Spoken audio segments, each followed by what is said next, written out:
In the winter of 1916, the Romanian government made a choice that would haunt them for over a century. With German troops closing in and the capital under threat, they took a nation's entire wealth, its gold, its crown jewels, its history, and placed it on a train headed for Moscow.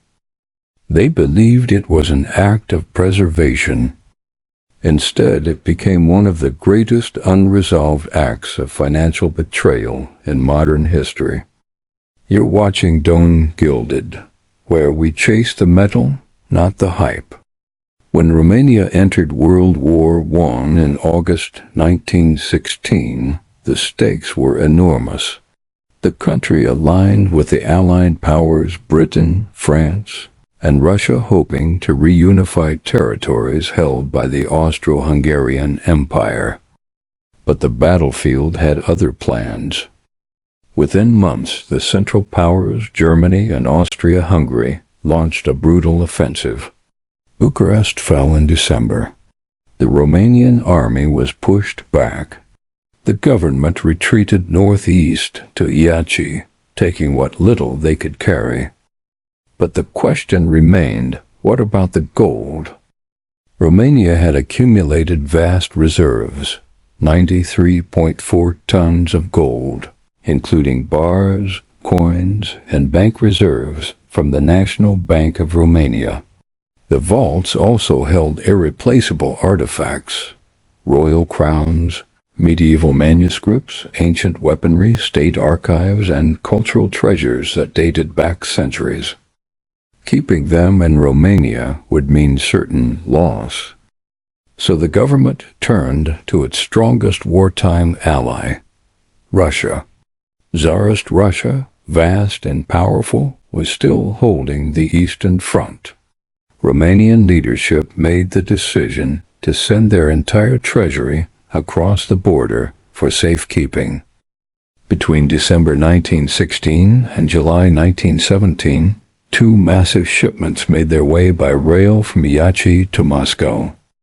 The gold alone filled 1,440 crates, totaling over 93 tons.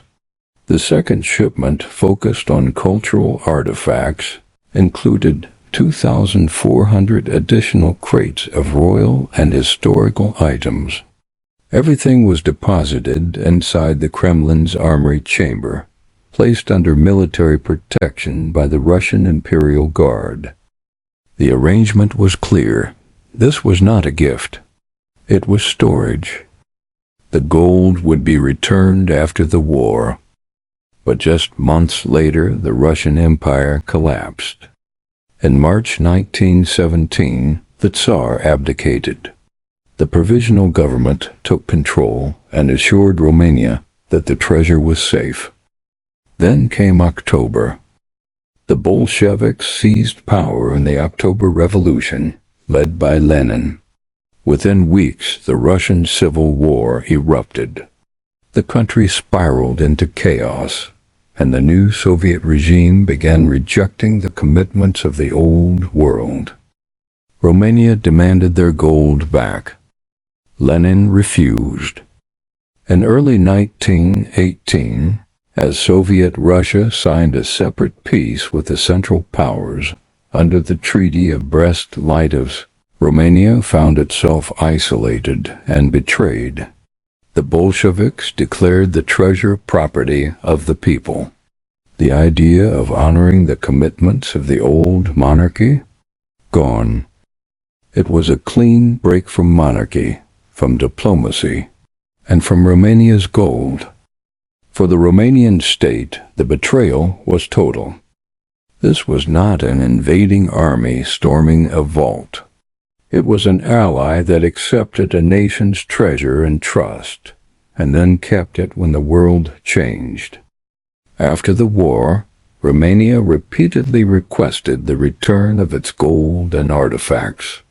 Appeals were made through the League of Nations.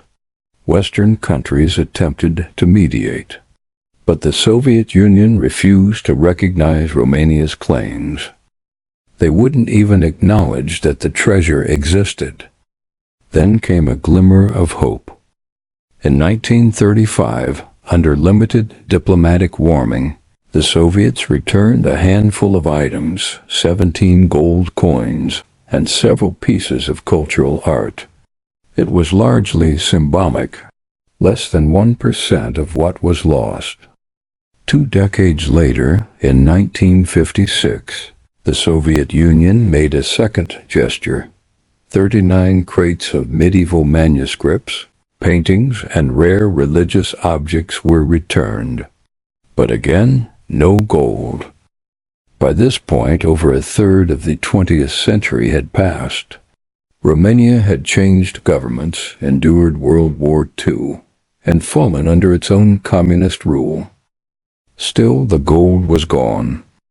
Modern Romanian estimates place the value of the missing treasure at over 5.5 billion United States dollars, just for the gold alone. That doesn't include the countless cultural and royal artifacts that vanished.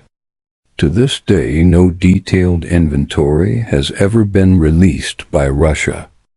Some historians believe the gold was melted down and absorbed into the Soviet monetary system during the early years of the revolution. Others speculate that portions of it remain in underground vaults beneath the Kremlin, catalogued but unnamed, preserved but unreachable. It's not just a financial mystery. It's a national wound. Romania never stopped asking for its treasure. In 2003, its parliament passed an official resolution declaring the return of the Russian-held gold a matter of national importance. And in 2007, upon joining the European Union, Romania renewed its diplomatic requests. Again, Russia declined. In 2012, during a state visit, Romanian leaders once again raised the issue, this time publicly. The Kremlin refused to discuss it. They consider the matter closed. But is it?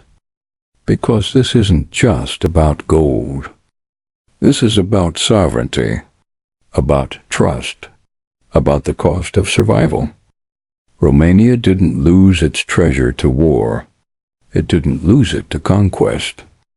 It lost it to a handshake that turned into silence. It lost it to a revolution that rewrote the rules of ownership. And it lost it to a global system that once again refused to hold power accountable.